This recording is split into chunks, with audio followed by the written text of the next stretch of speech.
আসসালামু আলাইকুম রহমতুল্লাহ। Welcome to Molla news TV. Molla news টিভির পক্ষ থেকে বাংলাদেশি সকল জনগণের জন্য একটি মহা গুরুত্বপূর্ণ আপডেট নিউজ। আমাদের সঙ্গে যেটা হচ্ছে এটি আসলে আমরা মেনে নিতে কষ্ট হচ্ছে বলে মনে করছি। আজকে আবার ভারতের পশ্চিমবঙ্গে একটি আন্দোলনের সভায় ঘোষণা এসেছে, বাংলাদেশের সঙ্গে বাণিজ্য বন্ধ করে অবরোধের হুমকি দিয়েছেন বিজেপি নেতা সুবেশ বন্ধু। উনি কিভাবে এই কথাগুলো বলে আমাদের সঙ্গে ব্যবসা বন্ধ সহ অবরোধের হুমকি দিল, এটি আমার বোধগম্য নয়। আসলে বাংলাদেশে কোনো সংখ্যালঘুদের সঙ্গে অবিচার করা হচ্ছে না।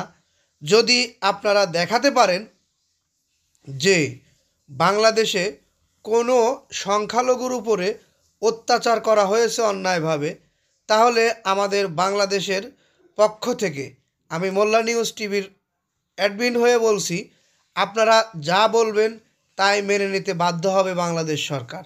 কিন্তু অনাথা আপনারা যে অপবাদ বাংলাদেশকে দিচ্ছেন, এটি আসলে আমরা মেনে নিতে পারছি না। বাংলাদেশে একটি হিন্দু বা একটি সংখ্যালঘু পরিবারের কোনো সন্তান বা কেউ যদি বলতে পারে তাদের উপরে অন্যায়ভাবে অত্যাচার করা হয়েছে, তাহলে আপনারা যেটা বলবেন সেটাই মেনে নেব।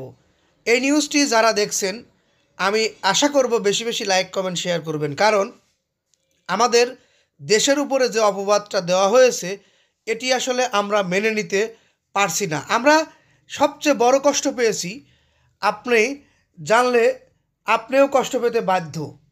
দেখুন, ডক্টর ইউনূসের কাছে দিল্লি জামে মসজিদের ইমাম চিঠি লিখেছেন।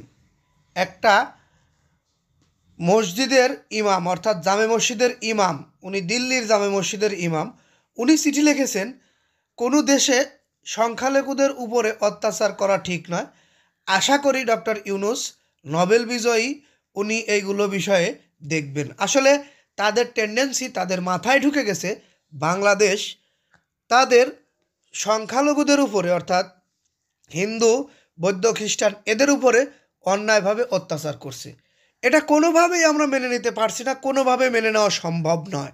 কারণ বিনা অপরাধে যদি অপরাধী করা হয় সেটার প্রমাণ দেখাতে হবে। আপনারা যারা বলছেন বাংলাদেশে সংখ্যালঘুদের উপরে অত্যাচার হচ্ছে, বাংলাদেশ একটা দেশ, যে দেশে বিভিন্ন দেশের লোকজন নির্যাতিত হয়ে এসে বাংলাদেশে বসবাস করছে সুন্দরভাবে।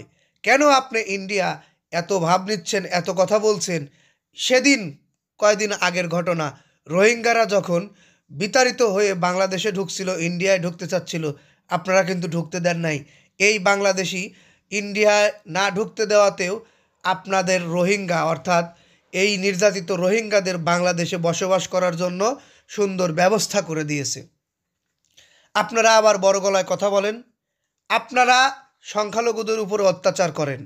আপনারা কিভাবে ইন্ডিয়ায় মুসলমানদের উপরে অত্যাচার করেছেন সেটাকে আমরা জানি না, সেটা বিশ্ববাসী দেখেনি। আপনারা বড় বড় গলায় কথা বলেন। আপনারা দেখুন, বাংলাদেশে কোনো সংখ্যালঘুর উপরে যদি অন্যায়ভাবে অত্যাচার করা হয়, প্রমাণ দেখান। একটা প্রমাণ যদি দেখাতে পারেন, আমি বললাম বাংলাদেশের উপরে যেগুলো অপবাদ দিয়েছেন আমরা মাথা পেতে নিতে বাধ্য থাকব।